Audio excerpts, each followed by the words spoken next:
Welcome back to part 2 of our chat with Rosie Jackson, personal trainer. If you missed last week, she spoke to us about her journey into personal training and the importance of exercise for metabolic health. So if you missed that, do go back and have a listen because it's a good introduction to the next part. So we'll pick it up where we left off, talking about the importance of exercise for aging, what to eat and when to eat it, and a couple of other things as well. So we do hope you enjoy. Remember, at any age you can build muscle. At any age, I love you that. get stronger bones, you have fewer injuries. Any age, it doesn't matter what you were doing. The client I've just worked with is in her late 70s. Yep. She's just done a set where she's done 5 minutes on the rower, 30-second planks, 5 minutes on the rower, 30-second planks. She's done that 3 times. Then we've completely changed it, and then we're with resistance bands doing balance work. And one of the real problems as you age, I think, that we miss is that you can injure yourself an awful lot easier. That's why kids don't have sore joints. That's why kids generally fall over and get up. As you get older, especially over sort of 70, you realize the thing that will be most important is not injuring yourself, because injuries are really awful as you get older because they put you out of your normal activities. And I think once you get to a certain age, and if you end up in hospital for something, whether it's a broken bone, whatever, that's a slippery slope, because that time in hospital doesn't end. So we have to take all sorts of things into account. Protein levels, you're producing less protein from the age of 35. We need the protein synthesis to build our muscles. Our muscles are super important, and bone density. So it may be that if you can't get enough protein into your diet, that you start looking, and I have to say there are only 2 supplements that I personally recommend. One is creatine and one is protein powder if you can't get enough into your diet, either whey or pea, depending whether you're vegetarian or vegan or not. I don't recommend anything else, because on the whole you should be able to get it from your whole foods, unless you're vegan, which is a bit more of a dilemma, but overcomable. But so it's just looking at things like that, and just for me it's just putting yourself in. It comes back to what I said at the beginning, putting yourself into the best possible position for growing old. So improve physical performance, movement control, improve balance, functional independence, improve cognitive abilities, self-esteem, all those things that mean that you're going to age really well, hopefully. Who knows what's lurking? We don't know, but all you can do is put yourself in the best possible position. And all of this is actually the most important part, because once you've invested in that, you are there for the people that need you. Exactly. That's very much. It is so interesting that there are certain things that people do for their families. Yeah. Whether that's working ridiculously long hours to provide a better future, whether that's scooting kids around the place incessantly every evening for hours on end, getting into horrible public pools and, flapping around with your children when you don't want to pee there, rescuing them into clothes into changing rooms. All these things that you'll do, whatever that may be for your family, but will you make yourself healthy? No. Why won't you put yourself in the best possible position to be there for your family? That's the one thing, because your kids won't remember those swimming lessons. They won't remember anything, but they will remember mum being there and being healthy and joining in and having fun times. They're not going to remember whether you drove them to football 3 nights a week. They might do if they become Premiership footballers, and they might thank you, but chances are pretty slim. But actually what they remember is a present, healthy, happy, fun, joyful mum and dad. And to be that, if you're happy and healthy, liking yourself, liking how you feel, your self-esteem, your confidence, everything. And their aesthetics come into that, because again, there's the body positive movement. Great, started off extremely well in the 60s for all the right reasons, not all to do with weight either, to do with people with physical deformities and those people gaining acceptance and not being vilified.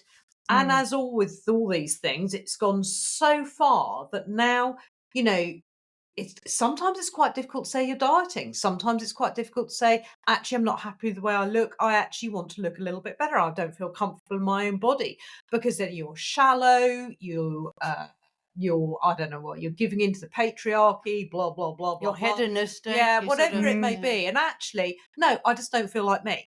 Actually, I don't feel comfortable carrying this weight. It doesn't feel comfortable for me. And for me, aesthetics helps my self-esteem. It helps me feel confident. If I'm feeling confident and I've got good self-esteem, I'm a better person, I'm a better trainer, I'm a better partner, whatever it may be, than if I'm sort of feeling a little bit uncomfortable, a little bit like I want to hide away, not feeling confident in myself. And it's nothing to do with wanting to look like Kate Moss or, have this amazing, it's just me and my body and what is comfortable for me, which is how I started it all, because I had been lean and sporty and I'd stopped being so lean. I was still less than the average clothes size and weight in this country, but I didn't feel like me. I didn't feel comfortable, and I feel comfortable leaner. So, and It's stronger. it's not about weight reduction. It's about how you feel about yourself. About it. Yeah. And don't persecute people, and don't think that they're shallow or that they're being selfish, because actually they want to get themselves into a position where they feel the best possible person that they are. You can be bigger and fitter, can't you? I mean, you don't have necessarily metabolic health, but you don't necessarily have to be a size 8 to be fit. No. It's nothing to do with that. It's how you store the health aspect comes from the bone density, how you store your fat. Yeah. So this is a problem with the body positive, that yes, nobody should be persecuted for the way they look. Yeah. Absolutely. Base level. Yeah. That's it. That's a given. Don't even want to go there. However, doctors have got to be allowed to say to people that your weight is affecting your future health. Yeah, they absolutely. have to be able to say that. Yeah. They have to be able to say, if you don't stop feeding your children 80% of their diet and ultra-processed food, you are going to give your child a lifetime of obesity and potentially disease. They've got to be able to say that. I have to be able to say to a client, you're lovely, I don't give a monkeys. However, you are carrying visceral fat around your organs, and that is going to lead to diabetes, hypertension, potentially cancer, and a whole host of other issues. You're carrying extra weight on your knees, on your joints, on your hips. That's going to affect how you walk. That's going to cause you to fall over. That's going to mean that you could be in a mobility chair when you absolutely didn't need to be. I've got to be able to say that, because that's a fact. It's not a criticism. It's not a judgment. It is a judgment. Yeah. That's a good word. This is what is in front of me, and this problem with this body positivity thing is, like all things, it's gone too far. Yeah. And now there's a slight narrative about you can be clinically obese and you can be fit and healthy. No, you can't. Not true. You just can't. No. You can't. You can be happy. You can be a fabulous person. You can create beautiful art. You can sing. You can be a CEO of a company. Absolutely, you can do all of those things. You will not be clinically healthy. You are going to set yourself up for a lifetime of problems. So let's not pretend. By all means, carry on how you are. By all means, be that person. That's absolutely fine. But let's not pretend. Stop pretending that that's healthy, because it absolutely isn't. And I see that online all the time. And that's one thing that frustrates me, because it gives people a false sense, so that they're not understanding. This isn't, as Marianne said, it's not a judgment. It's absolutely not a criticism, but don't pretend that you are clinically healthy and fighting fit, because you absolutely aren't.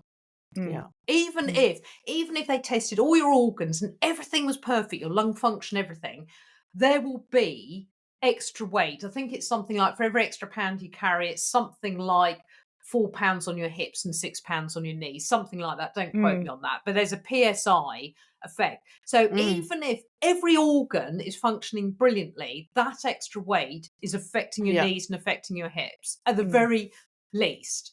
And I think we have to have an honest conversation about that. Yeah, no, true. I absolutely agree, but I mean, we talk often about BMIs, which are obviously No. we're an epidemiological tool that people Yeah. have made individual. So what I mean really is that you can be different shapes because we're all different Oh, shapes, absolutely. and you don't necessarily need to be thin to be fit. No, But you absolutely can, and not. so you can be fit with a BMI that's over 25. Yeah. But you probably, it's true that once you get to BMIs beyond a certain Yeah. point, that your joints are getting, Yeah, you know, at the very least, yeah. you say even if by some miracle lung function and Yeah. everything else is fantastic, if you've got that visceral fat Yeah. around your tummy, It will chances are affect. it will affect you. Yeah. However, even if by complete good genes, whatever, you haven't got that, at the very least, that extra weight you're carrying on Yeah. your joints is going to cause you problems going forward. Get that. Mm. And Yeah, then absolutely. if you add sedentariness to that,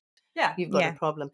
Maybe we should finish on, and we've touched a bit, is on the mental health aspect of exercise, because I don't think we realized years ago just how good yeah, exercise is for your mood and Mm. also for relieving stress and yeah, cortisol levels. So it all makes sense physiologically. You know, you build up cortisol yeah. levels.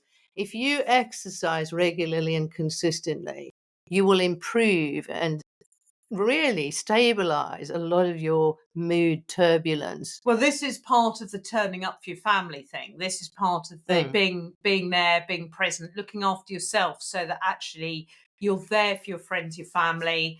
Yeah. But I mean, it's really interesting with exercise. Firstly, I think it's super important you find something you enjoy. Yeah. If you're going to do it in any sort of more than just doing those three non-negotiables every day, find something you enjoy, find something you love, and move. Just move. Yeah. And I also think that it's really interesting.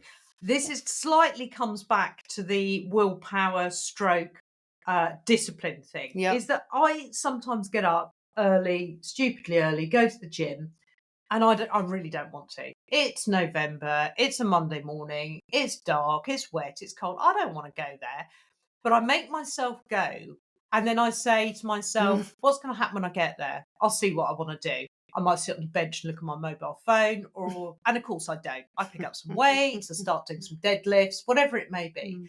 Now, what I know is that I have never, ever regretted doing that exercise. Yeah. Every time I've come out feeling better. Yes. And that's the discipline thing over the willpower thing, that actually I just go, I get myself in the car and I go. And then I set this short term goal. Well, I'll see what happens when I get there. I don't know what's going to happen. You know, I don't like being in the gym. Yeah, I like to I love go early before even the security guards have turned up, because then they put stupid music on. So, you know, I like to get in, get my audio book in my ears, which is hilarious. I always think when all these people got this banging music and I'm listening to PG Woodhouse, but that's a whole different issue.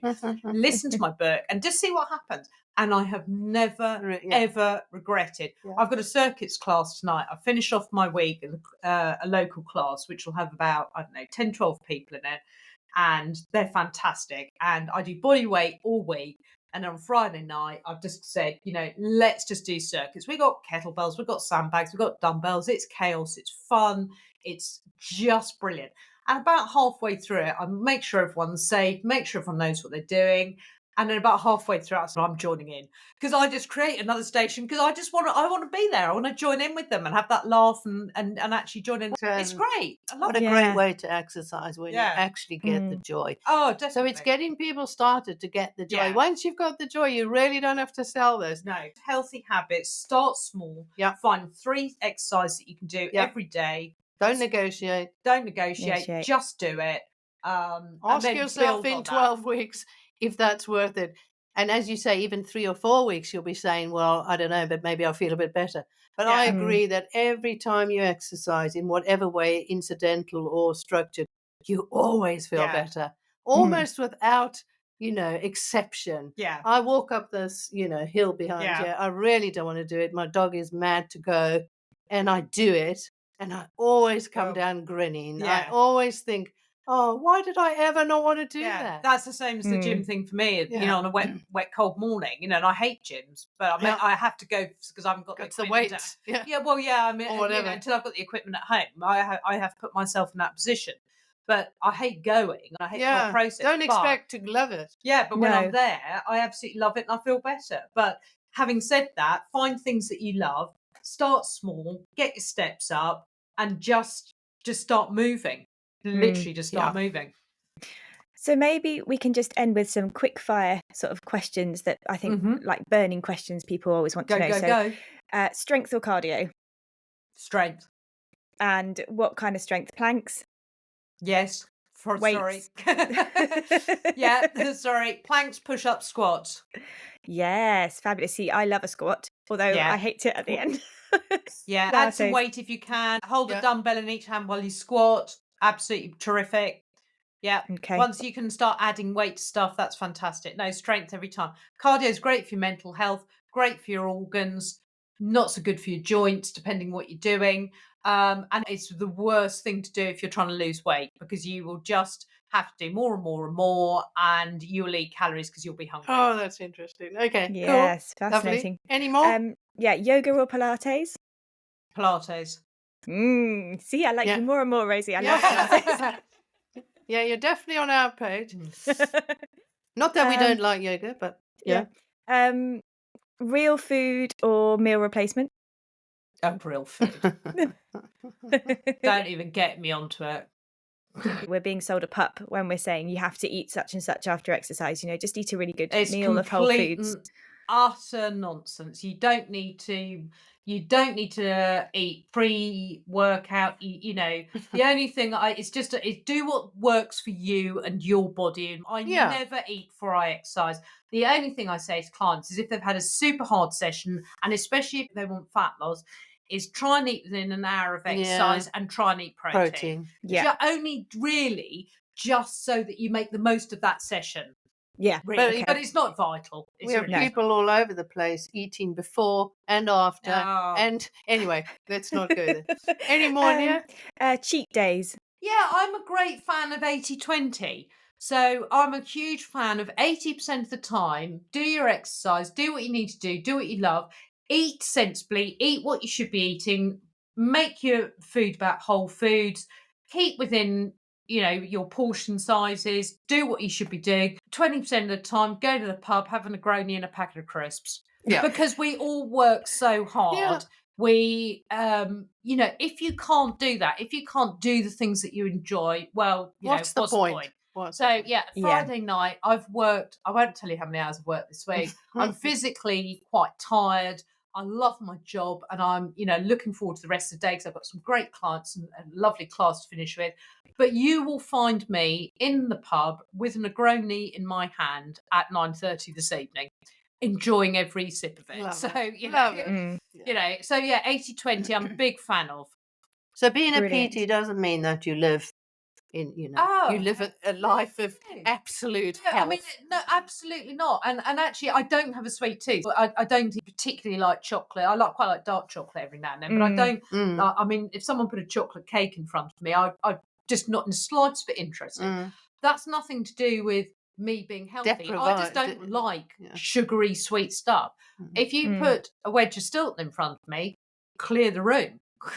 That's it. You ain't gonna see. You won't see a crumb.